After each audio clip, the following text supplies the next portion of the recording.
بسم الله الرحمن الرحيم. ഇന്റലിജന്റായ ബുദ്ധിയുള്ള അൽ അമീൻ എന്ന ആളുകൾ വിളിച്ചിരുന്ന ഒരാളെ ഭ്രാന്തൻ എന്ന് വിളിക്കേ എന്തൊരു സങ്കടമുള്ളതാ. അത് ചെറിയ കുട്ടിയല്ല, 40 വയസ്സ് കഴിഞ്ഞതിന് ശേഷം. ഒരു മനുഷ്യന്റെ ശരീരവും ബുദ്ധിയും മെച്യൂരിറ്റി വരുന്ന പ്രായമാണ് 40. 40 കഴിഞ്ഞാൽ പിന്നെ കാര്യബോധം പരിപൂർണമായും ഒരു മനുഷ്യനിൽ ഉണ്ടാകുമെന്നാണ്.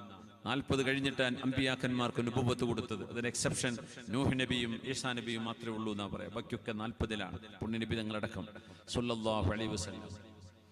ആ നബിയെയാണ് ഇവരെ കളിയാക്കിയത്. ആ നബിയോടാണ് അവര്, നബി തങ്ങൾക്ക് 50 വയസ്സായിട്ടുണ്ട്, 52 വയസ്സായിട്ടുണ്ട് ഈ സംഭവം നടക്കുമ്പോൾ.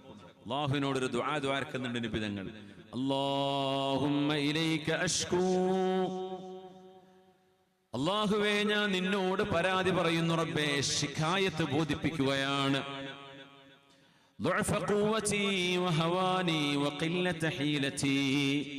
അല്ലാഹുവേ എനിക്ക് കുതന്ത്രങ്ങൾ അറിയില്ല റബ്ബേ, അല്ലാഹുവേ എനിക്ക് കുതന്ത്രങ്ങൾ അറിയില്ല. നേരെ പോവാൻ അറിയുള്ളൂ, വക്രമായ ചിന്തകളൊന്നും അറിയില്ല. അല്ലാഹുവേ ഞാൻ ദുർബലനാണല്ലോ. വഹവാനി അലന്നാസ്, ഈ ജനങ്ങളൊക്കെ എന്നെ വളരെ നിസ്സാരനാക്കി മാറ്റിയല്ലോ റബ്ബേ. ഇലാ മൻ തകിലുനി, ആരെയാണ് റബ്ബേ നീ എന്നെ ഏൽപ്പിക്കുന്നത്? ഇലാ ജബ്ബാരിൻ യതജഹമുനി, അല്ലാഹുവേ സ്വച്ഛാധിപതികളായ ആളുകളെയാണോ നീ എന്നെ ഏൽപ്പിക്കുന്നത്? അവരെന്റെ മേൽ കുതിര കയറാൻ വരുന്നു. എന്റെ കാര്യം എന്റെ ശത്രുക്കളുടെ കൈകളിലേക്കാണോ അല്ലാഹുവേ നീ കൊടുക്കുന്നത്? നീയല്ലേ ഏറ്റെടുക്കേണ്ടത്? മനോഹരമായൊരു ദുആ ഉണ്ട്. നമ്മുടെ ഏത് വിഷയവും പരിഹരിക്കാൻ അല്ലാഹുവിനോട് ചോദിക്കാൻ പറ്റിയൊരു ദുആ. ആ വിഷയം റബ്ബേ നീ എനിക്ക് വേണ്ടി ഏറ്റെടുക്കണം എന്നാണ് ഇതിനർത്ഥം. യാ ഹയ്യു യാ ഖയ്യൂം ബിറഹ്മതിക അസ്തഗീസ്.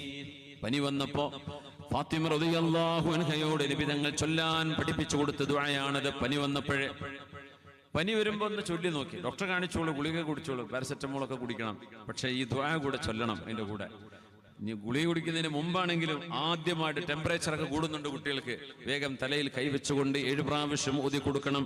യാ ഹയ്യു യാ ഖയ്യൂം ബിറഹ്മതിക അസ്തഗീസ് ومن عذابك أستجير اللهم لا تكلني إلى نفسي ولا إلى أحد من خلقك طرفة عين. അല്ലാഹുവേ ഹയ്യും ഖയ്യൂമുമായ റബ്ബേ നീ എന്നെ ഏറ്റെടുക്കണമേ. യാ ഹയ്യു യാ ഖയ്യൂം ബിറഹ്മതിക അസ്തഗീസ്, നിന്റെ റഹ്മത്ത് കൊണ്ട് ഞാൻ നിന്നോട് സഹായം ചോദിക്കുകയാണ്. അല്ലാഹുമ്മ ലാ തകിൽനി ഇലാ നഫ്സി, എന്റെ വിഷയം എന്നിലേക്കോ ഒരു മനുഷ്യരിലേക്കോ ഒരൽപ്പം പോലും, ഒരു കണ്ണിമ വെട്ടുന്ന വിഷയം പോലും അല്ലാഹുവേ നീ ഒരാളെയും ഏൽപ്പിക്കല്ലേ. എന്റെ വിഷയം നീ ഏറ്റെടുക്കണമേ. അല്ലാഹുവിനങ്ങട്ട് ഏൽപ്പിക്കാൻ പറ്റണം, മനസ്സുകൊണ്ട് ഏൽപ്പിക്കണം. നമ്മൾ ഏൽപ്പിക്കല് മക്കളെ ജോലി, മക്കളുടെ അക്കൗണ്ട്, ATM കാർഡ്, ഇതുമൊക്കെയാണ് തവക്കുല്. അള്ളാഹിന്റെ അടുത്ത് തവക്കുല് വളരെ കുറവാപ്പോ അല്ലെ. തവക്കുല് കിടക്കുന്നത് ATM കാർഡുമല്ല, ക്രെഡിറ്റ് കാർഡുമല്ല, ഡെബിറ്റ് കാർഡുമല്ല തവക്കുല്. അതില്ലെങ്കിൽ പേടിയാ, അതിൽ പൈസ തീർന്നാ കഴിഞ്ഞു. മുഅ്മിനായ മനുഷ്യൻ അങ്ങനെയല്ല. ഇതൊക്കെ മെറ്റീരിയലിസ്റ്റിക് ചിന്തകൾ നമ്മുടെ ഉള്ളിലേക്ക് കയറി കൂടിയതാണ്. പൈസ ഒക്കെ ഉണ്ടായിക്കോട്ടെ, ഒന്നും കുഴപ്പമില്ല. തവക്കുൽ എവിടെയാണ്? അല്ലാഹുവിനെ ഏൽപ്പിക്കണം. പടച്ചതമ്പുരാൻ, അല്ലാഹുവേ നീ എന്നെ കൈവിടരുതേ. ഇല്ലം യകും ബിക ഗളബുൻ ഫലാ ഉബാലി, അല്ലാഹുവേ നിനക്കെന്നോട് ദേഷ്യമില്ലെങ്കിൽ ഈ വേദനയും കാലിന്ന് ചോര വരുന്നതും എനിക്ക് വിഷയമല്ല റബ്ബേ. എന്ന് പറഞ്ഞാൽ അല്ലാഹു ദേഷ്യപ്പെടുമ്പോ മാത്രമാണ് പരീക്ഷിക്കുന്നത് എന്ന് പറയരുത്. അള്ളാന്റെ റസൂലിന് പരീക്ഷണം വന്നത് അള്ളാന്റെ റസൂലിനോട് ഇഷ്ടമില്ലാത്തതുകൊണ്ടാണോ? നബി ദഅവത്തിനല്ലേ പോയത്? ദഅവത്തിന് ഇറങ്ങുമ്പോൾ എന്തൊക്കെ പ്രതിസന്ധി വരും, എന്തൊക്കെ കളിയാക്കൽ കേൾക്കേണ്ടി വരും, എന്തൊക്കെ പരിഹാസങ്ങൾ ഉണ്ടാവും, ചിലപ്പോൾ അറ്റാക്ക് വരെ വരും. അല്ലെങ്കിൽ ആളുകൾ എന്തെങ്കിലും മർഡർ ചെയ്തെന്ന് വരും, ഒരാളെ കൊല ചെയ്തെന്ന് വരും. ദഅവത്ത് ചെയ്യുന്ന ആളെ, അതൊക്കെ സ്വാഭാവികമാണ്. അത് വിചാരിച്ച് അള്ളാഹു വെറുത്തത് കൊണ്ടാണ് എന്നതിനർത്ഥമല്ല. അള്ളാഹു ഇഷ്ടപ്പെട്ടവർക്ക് എന്ത് ചെയ്യും? പടച്ചതമ്പുരാൻ പരീക്ഷണം കൊടുക്കും. എന്നിട്ട് നബി തങ്ങൾ അങ്ങനെ അള്ളാഹുവിനോട് പറയുകയാണ്, ലക്കൽ ഉത്ബാ ഹത്താ തർളാ. അള്ളാഹുവേ, നിനക്കാണ് സർവസ്തുതിയും. എനിക്ക് വിഷമാണെങ്കിലും നിനക്കാണ് സ്തുതി റബ്ബേ, എനിക്ക് വേദനയാണെങ്കിലും നിനക്കാണ് സ്തുതി, എനിക്ക് സന്തോഷാണെങ്കിലും നിനക്കാണ് സ്തുതി. എല്ലാ നന്മയും എല്ലാ പൊലിമയും എല്ലാ ഹംദും ശുക്റും അല്ലാഹുവേ നിനക്ക് അവകാശപ്പെട്ടതാണ്. ലക്കൽ ഉത്ബാ ഹത്താ തർളാ. തങ്ങൾ പറയുന്നു, ഞാൻ അങ്ങനെ ഇരിക്കുമ്പോ ഒരു ചെറുപ്പക്കാരൻ എന്റെ മുമ്പിലേക്ക് വരുന്നു. ഒരു മുന്തിരിയുടെ ഒരു ബഞ്ചുമായിട്ട് എന്റെ മുമ്പിലേക്ക് വരാണ്. എന്റെ അരികത്തേക്ക് വന്നു. എന്നിട്ട് എന്നോട് പറഞ്ഞു, നിങ്ങൾ ആരാണ്? ഞാൻ പറഞ്ഞു, എന്റെ പേര് മുഹമ്മദ് സ്വല്ലല്ലാഹു അലൈഹി വസല്ലം. തങ്ങൾ പേര് പറഞ്ഞു കൊടുത്തു. ഇത് നിങ്ങൾ കഴിച്ചോളൂ. പറഞ്ഞു, ഇത് ആരുടേതാണ്?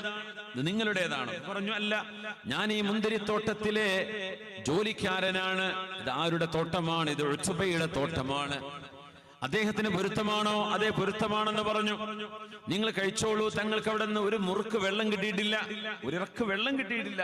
അത്രയും നടന്നുപോയ യാത്രയാണിത്. 60 കിലോമീറ്റർ നടന്നിട്ട് ഒരു ഗ്ലാസ് വെള്ളം കിട്ടാതെ തിരിച്ചു പോരുന്ന രംഗാലോചിച്ച് നോക്കി. യാ അല്ലാഹ്, എന്തായിരിക്കും അതല്ലേ? എന്തൊരു വിഷമായിരിക്കും.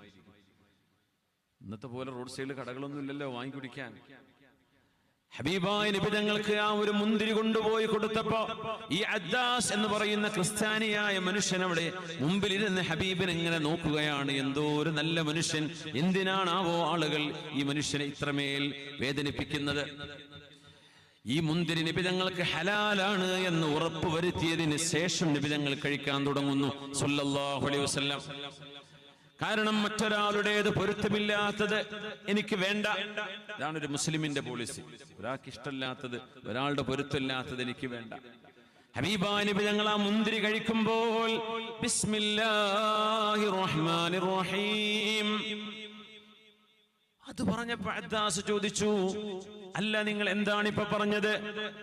ലാ യഖൂലുഹു അഹദുൻ മിൻ ബൈനിനാ, ഞങ്ങളുടെ നാട്ടിലുള്ള ഒരാളും അങ്ങനെ ഒരു വാക്ക് പറയാറില്ലല്ലോ. എന്താ നിങ്ങൾ ഈ പറഞ്ഞത്? പറഞ്ഞു, ഇത് ഭക്ഷണം കഴിക്കുമ്പോൾ അല്ലാഹുവിന്റെ നാമത്തിൽ അല്ലാഹുവിന്റെ ശുക്ർ ചെയ്തുകൊണ്ട് തുടങ്ങുകയാണ്. അപ്പൊ തങ്ങൾ ചോദിച്ചു, നിങ്ങൾ ആരാണ്? എന്റെ പേര് അദ്ദാസ് റളിയല്ലാഹു അൻഹു എന്ന് പറയണം. സ്വഹാബിയാണ്, പിന്നെ സ്വഹാബിയായിട്ട് മാറുകയാണ്. റളിയല്ലാഹു അൻഹു ആണത് അദ്ദാസ്. ഞാൻ ക്രിസ്ത്യാനിയാണ്. തങ്ങൾ ചോദിച്ചു, ഏത് നാട്ടുകാരനാണ്? പറഞ്ഞു, ഞാൻ നീനവ എന്ന പ്രദേശത്തുകാരനാണ്. നീനവ ഇന്നത്തെ ഇറാഖിലുള്ള ഒരു നഗരമാണ്. നീനവ ഇന്നുണ്ട്, ഗൂഗിൾ മാപ്പിൽ നോക്കിയാൽ കിട്ടും നീനവ. ഞാൻ നീനവക്കാരനാണ്. തങ്ങൾ ചോദിച്ചു, നീനവക്കാരനോ? അതെ, നീനവയിലാണല്ലോ യൂനുസ് ഇബ്നു മത്താ എന്നവരുടെ മകൻ യൂനുസ് അലൈഹിസ്സലാം. യൂനുസ് നബിയുടെ നാടാണല്ലോ നീനവ. നീ ആ നാട്ടുകാരനാണോ? പറഞ്ഞു, അതെ. യൂനുസ് നബിയെ നിങ്ങൾക്ക് എങ്ങനെ അറിയാം? നിങ്ങൾ ഇറാഖിൽ വന്നിട്ടുണ്ടോ? ഇല്ല. യൂനുസ് നബി എനിക്കറിയാം, കാരണം ഞാനും യൂനുസ് നബിയും അള്ളാഹുവിന്റെ പ്രവാചക ശൃംഖലയിൽ വരുന്ന സഹോദരങ്ങളാണ്. എന്റെ അഖാണ്, എന്റെ സഹോദരനാണ് യൂനുസ് അലൈഹിസ്സലാം. ഞാൻ നബിയാണ്, അവരും നബിയായിരുന്നു. അങ്ങനെയോ? യൂനുസ് നബിയുടെ കഥ നീനവക്കാർക്ക് മറക്കാൻ കഴിയില്ല. മത്സ്യത്തിന്റെ വയറ്റിൽ പോയി കിടന്ന യൂനുസ് അലൈഹിസ്സലാം. فأنبتنا عليه شجرة من يقطين. യൂനുസ് അലൈഹിസ്സലാമിന് നീനവക്കാർക്കറിയാം.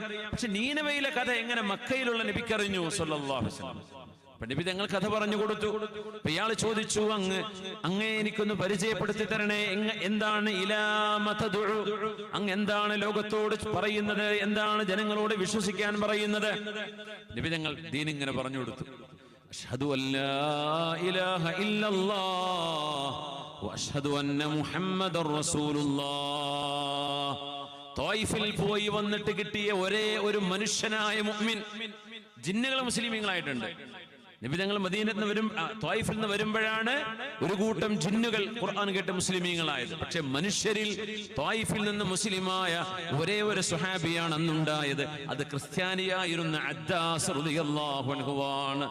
ആ ഒരു മനുഷ്യൻ അന്ന് ക്രിസ്ത്യാനിയാണ്. അദ്ദേഹത്തിന്റെ കൈകളിലൂടെയാണ് ഹബീബായ നബി തങ്ങൾക്ക് കഴിക്കാനുള്ള ഭക്ഷണം മുന്തിരി കൊണ്ടുവന്ന് കൊടുക്കുന്നത്. നോക്കണം, അള്ളാഹു ചെയ്യുന്ന സൗഭാഗ്യം നോക്കണേ. ആ ഒരു തങ്ങളുമായുള്ള ഇടപാടിന്റെ വിഷയത്തിൽ അദ്ദേഹത്തിന് ഇസ്ലാം സ്വീകരിക്കാൻ തോന്നുന്നു, മുസ്ലിമാവുന്നു. നമുക്ക് ഉമ്മു മഅബദിലേക്ക് വരാം. ദാഹിച്ചു വലഞ്ഞ് മദീനയിലേക്ക് 11 ദിവസം എടുത്ത് നടത്തിയ ഹബീബായ നബിയുടെ യാത്രയാണത്. 11 ദിവസത്തെ യാത്ര. ഉമ്മു മഅബദ് റളിയല്ലാഹു അൻഹയുടെ ആടിന്റെ അകിടിൽ കൈവച്ചുകൊണ്ട് നബി തങ്ങൾ ബിസ്മില്ലാഹിർ റഹ്മാനിർ റഹീം തങ്ങളുടെ പരിശുദ്ധമായ കൈകൊണ്ട് പാല് കറന്നു.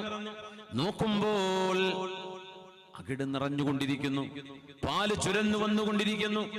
സിദ്ദീഖ് റളിയല്ലാഹു അൻഹുവിനോട് പറഞ്ഞു, സിദ്ദീഖേ, ഉമ്മു മഅബദിനോട് ഒരു വലിയ പാത്രം തരാൻ വേണ്ടി പറയണം. ആ പാത്രം കൊണ്ടുവന്നു. പുന്നാര നബിയതിലേക്ക് പാല് കറന്നു. ഹത്താ അലസ്ഹു റഗ്വ, നുര പതച്ചു വരുമാർ പാല് നിറഞ്ഞിട്ടുണ്ട് ആ പാത്രത്തിൽ. ഉമ്മു മഅബദ് അന്തം വിട്ട് നിൽക്കുകയാണ്.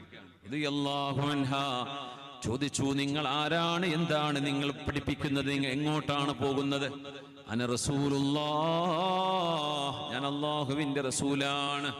ഉമ്മു മഅബദ് റളിയല്ലാഹു അൻഹ ഒറ്റ കാര്യമാണ് പറയുന്നത്, എനിക്ക് മുസ്ലിമാവണം, അങ്ങയുടെ കൂടെ അങ്ങയെ ഞാൻ വിശ്വസിക്കുന്നു. അഷ്ഹദു അല്ലാ ഇലാഹ ഇല്ലല്ലാഹ് വഅഷ്ഹദു അന്ന മുഹമ്മദർ റസൂലുള്ളാഹ്.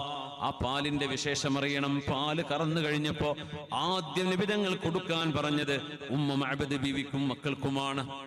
അത് കഴിഞ്ഞ് അബ്ദുല്ലാഹിബ്നു ഉറൈഖത്ത് എന്ന് പറയുന്ന കൂടെയുള്ള മുസ്ലിമായ വഴികാട്ടിയുണ്ട്. അബ്ദുല്ലാ, നിങ്ങൾ കുടിക്കിൻ.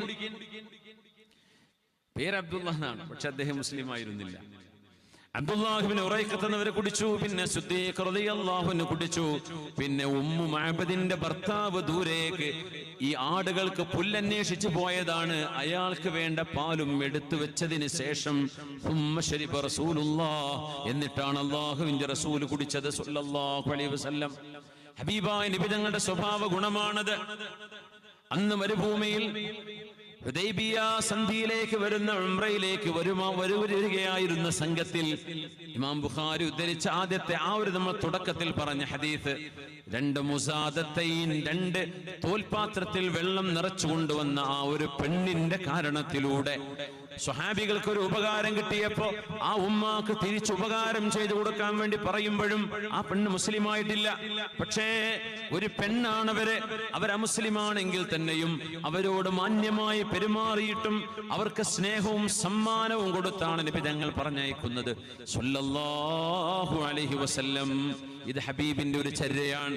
അമുസ്ലിമീങ്ങളായ ആളുകൾക്കിടയിൽ ജീവിക്കുന്ന മുസ്ലിമീങ്ങൾ ഈ ഒരു ശീലം പുണ്യ നബി തങ്ങളുടെ ഈ ചര്യയാണ് പുലർത്തേണ്ടത്. ഇതാണ് നമ്മുടെ മാതൃക. ഇത് ഹബീബിന്റെ മാതൃകയാണ് സ്വല്ലല്ലാഹു അലൈഹി വസല്ലം. ഹബീബായ നബി തങ്ങൾ അത്രമേൽ മാന്യമായ പെരുമാറ്റമാണ് അവരോട് ചെയ്തത്.